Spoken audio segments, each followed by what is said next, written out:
Salut à tous et bienvenue sur ma chaîne éducative. Dans cette vidéo, je vous propose un sujet d'examen et une expression écrite inspirée de Le dernier jour d'un condamné pour vous aider à mieux comprendre l'œuvre et à réussir vos devoirs. Restez avec moi jusqu'à la fin pour découvrir des conseils précieux et des exemples concrets.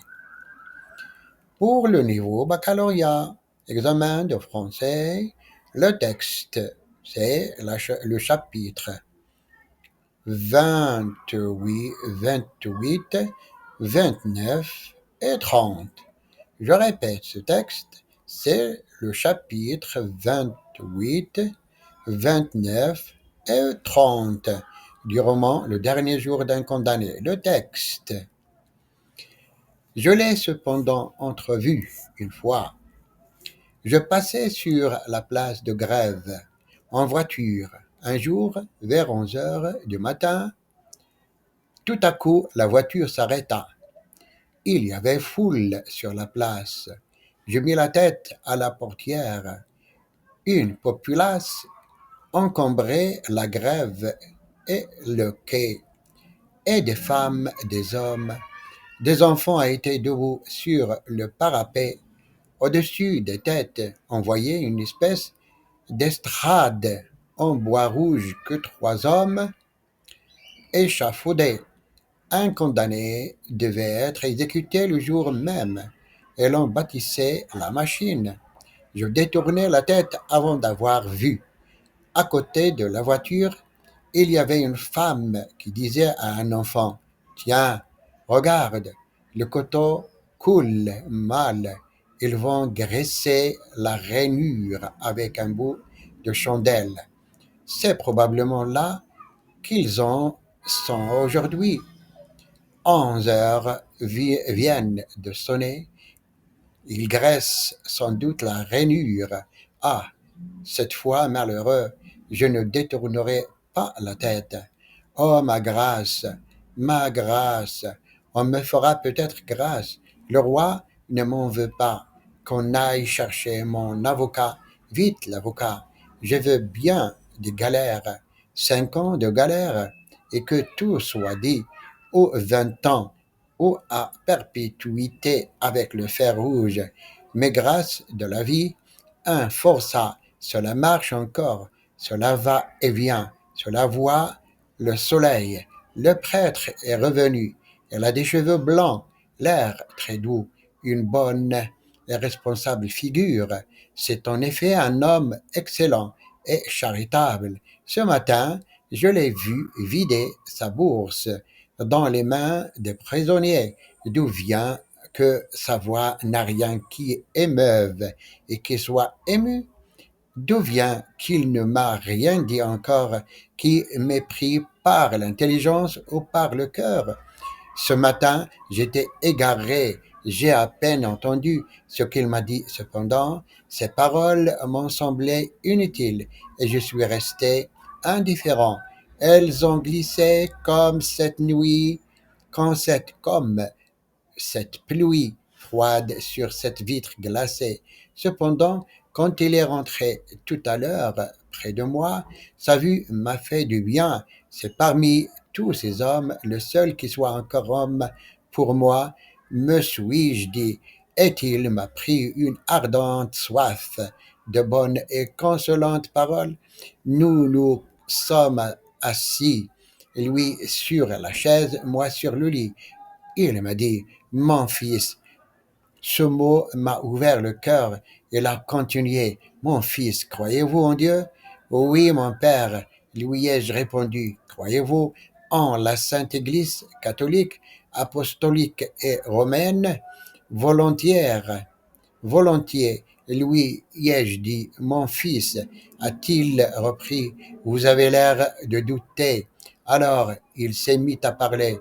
Il a parlé longtemps, il a dit beaucoup de paroles, puis quand il a cru avoir fini, il s'est levé et m'a regardé pour la première fois depuis le commencement de son discours en m'interrogeant.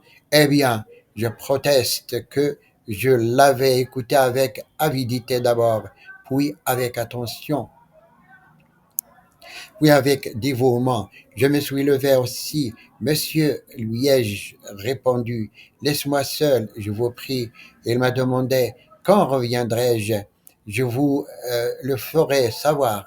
Alors il est sorti sans rien dire, mais en hochant la tête, comme se disant à lui-même, un impie.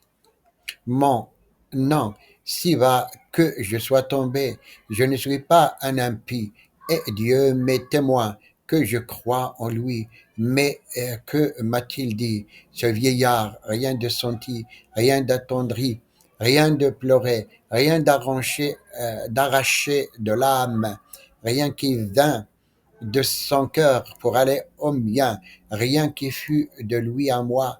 Au contraire, je ne sais que de vagues, d'inaccentué, d'applicable à tout et à tout, emphatique où il a eu été besoin de profondeur, plat où il lui fallait être simple, une espèce de serment sentimental et d'élégie, d'élégie théologique. Ça et là, une citation latine en latin, Saint Augustin, Saint Grégoire, Saint Grégoire, que sais-je. Et puis, il avait l'air de réciter une leçon déjà 20 fois récitée, de repasser un thème oblitéré dans sa mémoire à force d'être su par un regard dans l'œil, pas un accent dans la voix, pas un geste dans les mains. Et comment en serait-il autrement? Ce prêtre est l'aumônier en titre de la prison. Son état est de consoler et d'exhorter, et il vit de cela. Les forçats, les passions sont des ressorts de son éloquence, et il les confesse, il les assiste parce qu'il a sa place à faire.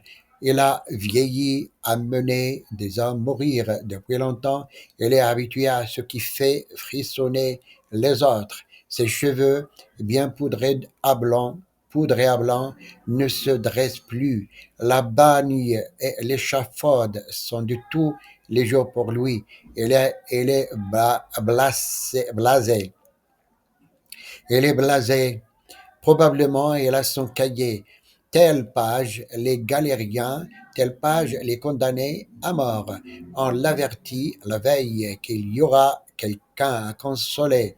Le lendemain, à telle heure, il demande ce que ces galériens ou suppliciés et relit la page. Et puis, il vient. De cette façon, il advient que ceux qui vont à Toulon et ceux qui vont à la grève sont un lieu commun pour lui et qu'il est un lieu commun pour eux. Or, comme maille donc, au lieu de cela, chercher quelques jeunes vicaires, quelques vieux curés au hasard dans la première paroisse venue, qu'on le prenne au coin de son feu, lisant son livre et ne s'attendant à rien, et qu'on lui dise, il y a un homme qui va mourir, et il faut que ce soit vous qui le consoliez.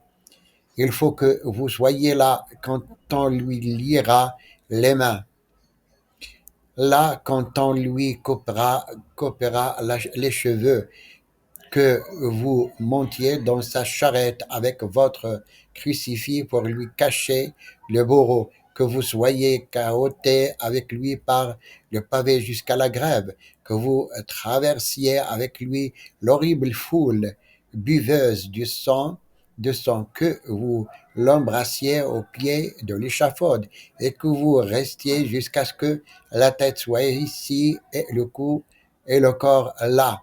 Alors qu'on me l'amène tout palpitant, tout frissonnant, de la tête aux pieds, qu'on me jette entre ses bras, à ses genoux, et il pleurera, et nous pleurerons, et il sera éloque, et je serai consolé, et mon cœur se dégonflera dans le sien, et il prendra mon âme, et je prendrai son Dieu.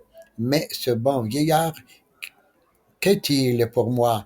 Que Que suis-je pour lui? Un individu de l'espèce malheureuse, une ombre comme il en a déjà étant vu, une unité à ajouter au chiffre des exécutions. J'ai peut-être tort de le repousser ainsi. C'est lui qui est bon et moi qui suis mauvais. Et là, ce n'est pas ma faute, c'est mon souffle de condamné qui gâte et flétrit tout. On vient de m'apporter de la nourriture. Ils ont cru que je devais avoir besoin, une table délicate et recherchée, un poulet, il me semble, et autre chose encore. Eh bien, j'ai essayé de manger, mais à la première bouchée, tout est tombé de ma bouche, tant cela m'a paru amer et fétide. Tant cela m'a paru amer et fétide. Question de compréhension. Question 1. Où et quand la scène décrite se déroule-t-elle?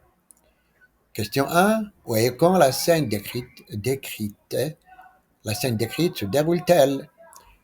C'est une question ouverte.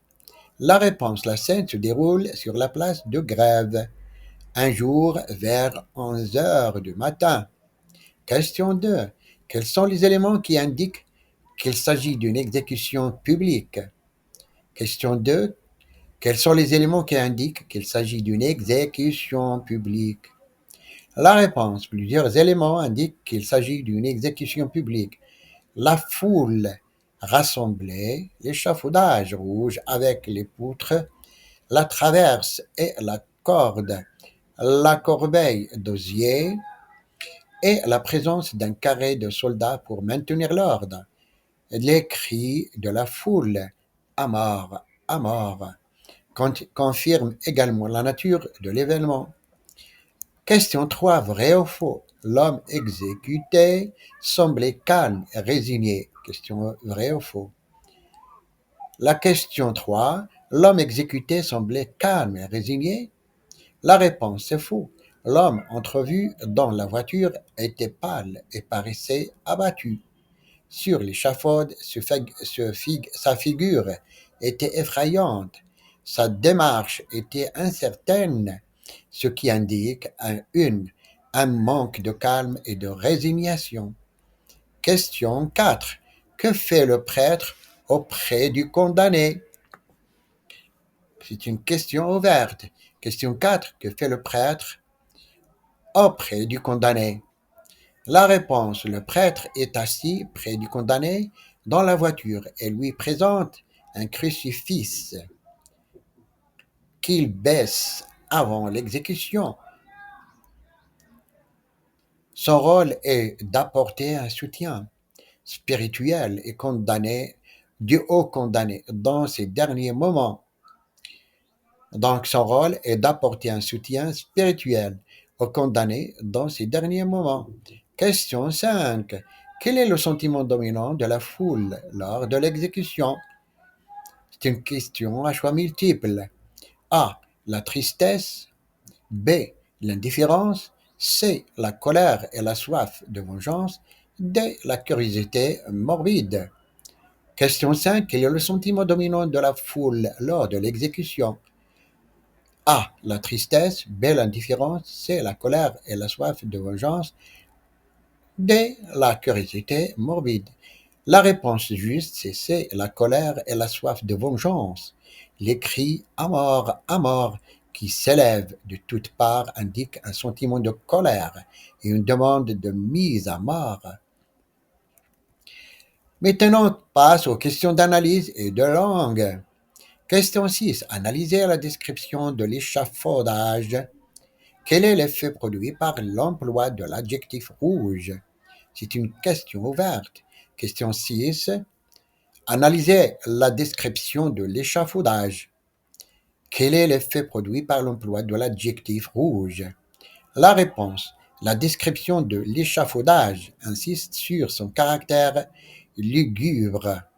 L'emploi de l'adjectif rouge est significatif. Il connote le son de violent le sang, la violence et la mort.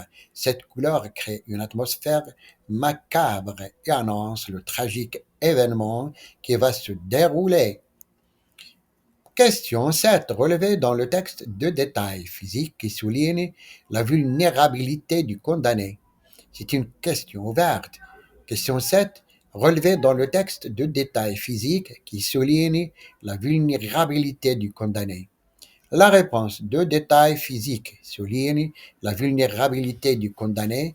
Son cou maigre et ridé et ses pieds étaient nus dans des sabots. Ces détails mettent en évidence sa faiblesse physique et son dénuement face à la mort. Question 8. Quelle figure de style reconnaissez-vous dans l'expression un long éclair rouge traversa mes paupières? Expliquez son effet. C'est une question ouverte. Question 8. Quelle figure de style reconnaissez-vous dans l'expression un long éclair rouge traversa mes paupières? Expliquez son effet. La réponse: la figure de style est une métaphore. L'éclair rouge ne traverse pas littéralement les paupières, mais symbolise la vision rapide et intense du sang ou de la violence au moment de la décapitation. L'effet produit est de rendre l'exécution soudaine et choquante pour le narrateur, même s'il a détourné les yeux. Question 9. Analysez l'emploi des temps verbaux. Dans le dernier paragraphe, quel contraste est mis en évidence? C'est une question ouverte. Question 9. Analysez l'emploi des temps verbaux. Dans le dernier paragraphe, quel contraste est mis en évidence? La réponse: le dernier paragraphe utilise principalement le passé composé. On m'a apporté, elles ont cru, j'ai essayé, tout est tombé, cela m'a paru. Et le présent de perception, je dois avoir besoin. Ce contraste met en évidence le décalage entre l'indifférence des autres qui pensent aux besoins physiques du narrateur après un événement aussi marquant et son propre état de dégoût et de malaise profond face au souvenir de l'exécution. Question 10. Expliquez la question rhétorique.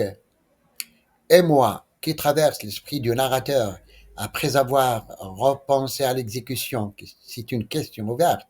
Question 10. Expliquez la question rhétorique. Et moi, qui traverse l'esprit du narrateur après avoir repensé à l'exécution. La réponse: la question rhétorique et moi révèle l'identification progressive du narrateur avec le condamné en assistant à cette exécution.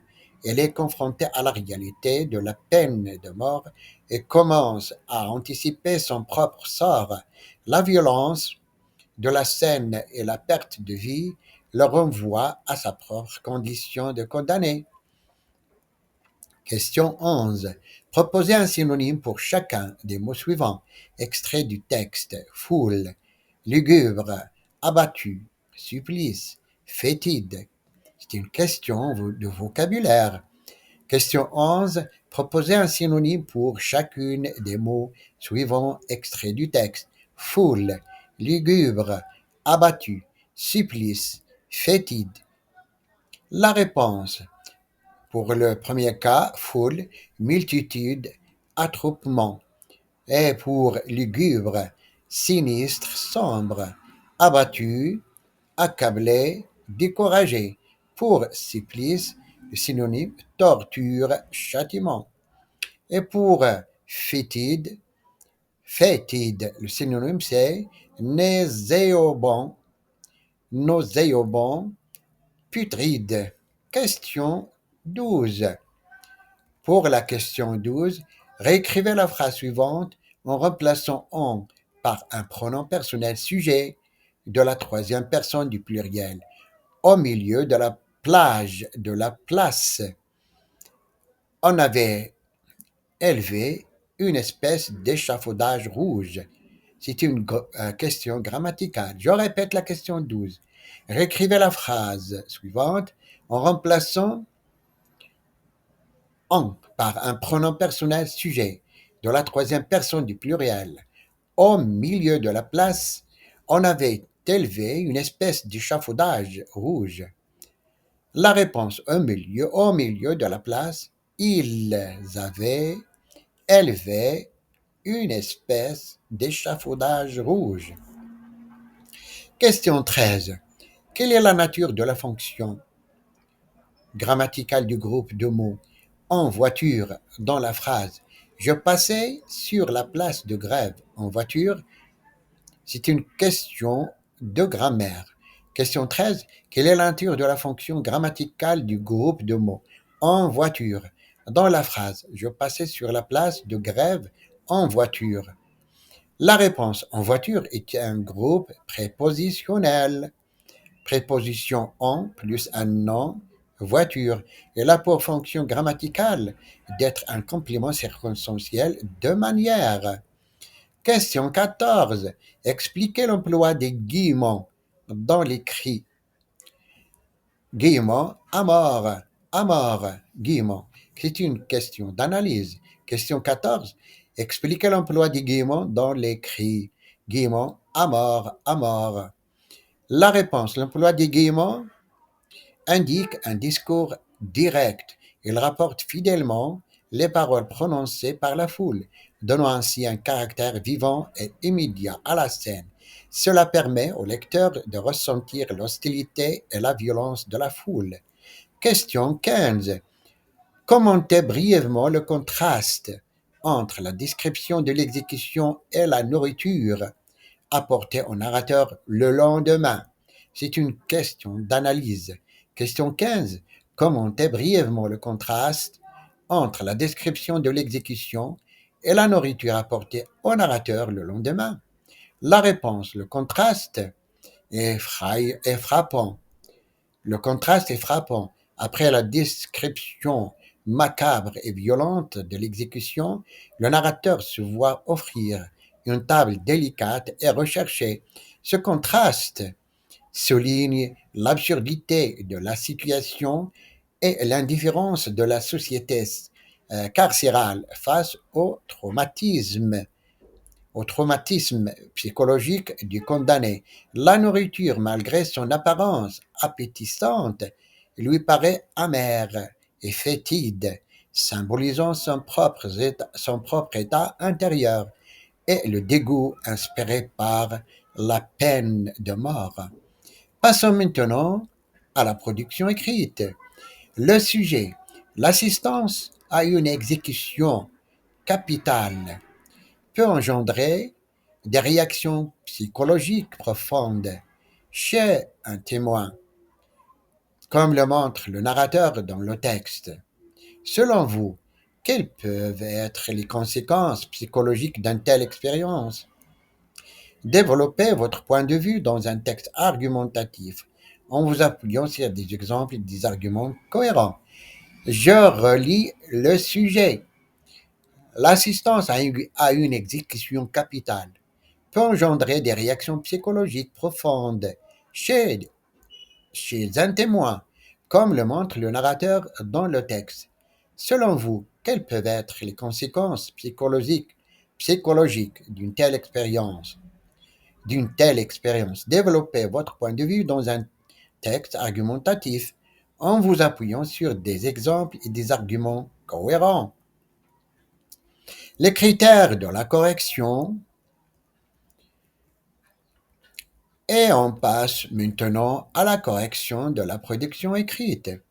L'assistance à une exécution capitale est une confrontation brutale avec la mort infligée par la société elle-même, comme le suggère l'expérience du narrateur dans le texte. Un tel événement peut engendrer des réactions psychologiques profondes et potentiellement traumatisantes chez un témoin. La question se pose alors de savoir quelles peuvent être les conséquences psychologiques d'une telle expérience.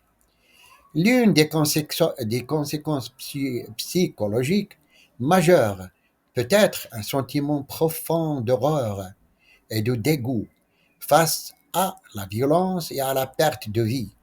Le narrateur du premier jour d'un condamné décrit avec force les détails macabres de l'exécution, insistant sur la souffrance physique et morale du condamné.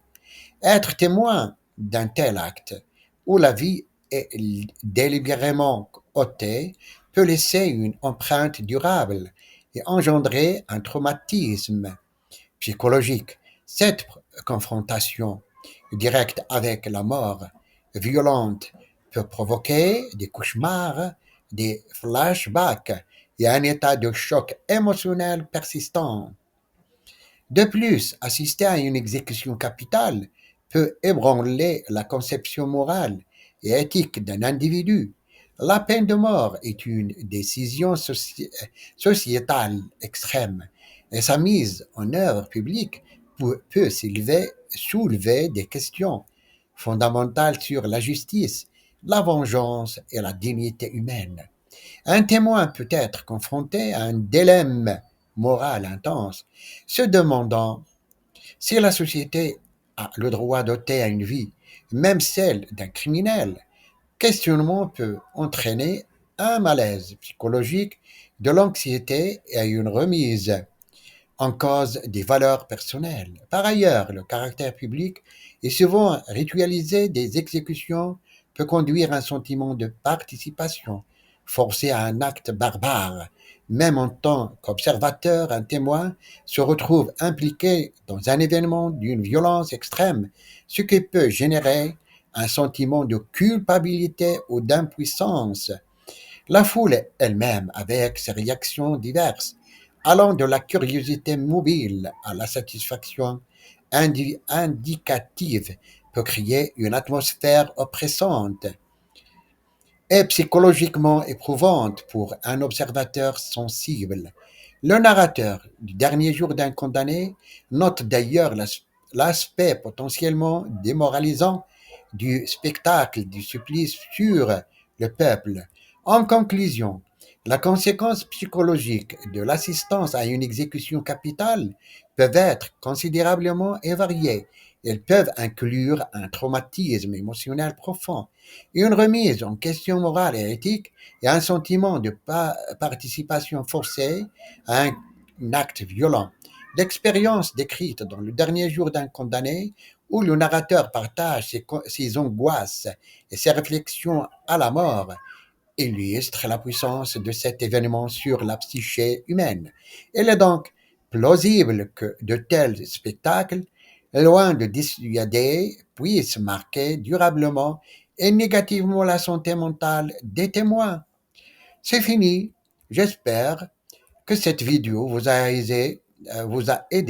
N'hésitez pas à laisser un like, à vous abonner et activer la cloche pour ne pas manquer les prochaines vidéos sur la littérature et l'analyse de textes.